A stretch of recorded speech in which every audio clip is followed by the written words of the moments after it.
Galway studio is Enda Colleran, because Enda too has been looking back on the football season that's just been.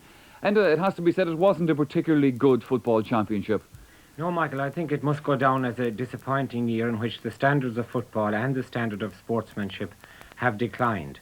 Probably the best footballing exhibition of the year was that given by Meath in the replay of the league final.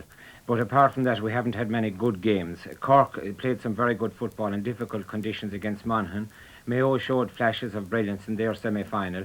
And I think in the final, and the replay particularly, we didn't have good football, but Meath showed great courage and determination. But I think a disturbing aspect of our game this year has been the brawling which we did see in the All-Ireland final and in the Munster final. And I think that this is something that we all vehemently condemn the Australians for, and that it shouldn't be in our games. And secondly, I think that the powers that be must sit down and say to themselves, well, the standard of football is declining, we've got to do something about it. The rules, obviously, Enda, are one of the main reasons why so much pulling and dragging and eventually brawling comes into football. What can be done on that front, briefly? That's true, Michael. Well, I think there isn't an awful lot wrong with the rules, provided that the referees stick by them rigidly and that the players are educated in the rules. But I think that there are a few innovations that could be introduced. One would be, I think, that for a high catch, for example, that we adopt the Australian rule tactic in the sense that the player will get a free kick, because when a player catches a high ball, it leads almost to a foul almost every time. Secondly, I think that free kicks could be taken from the hand, and this would speed up the game immeasurably.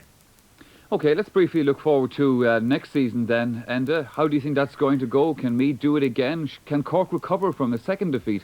Yes, I think that Meath will certainly be in contention again, but I have my doubts about Cork, because we saw it here in Galway in the 70s when we lost 2 All-Irelands in a row, and this can have a terrible effect on a team.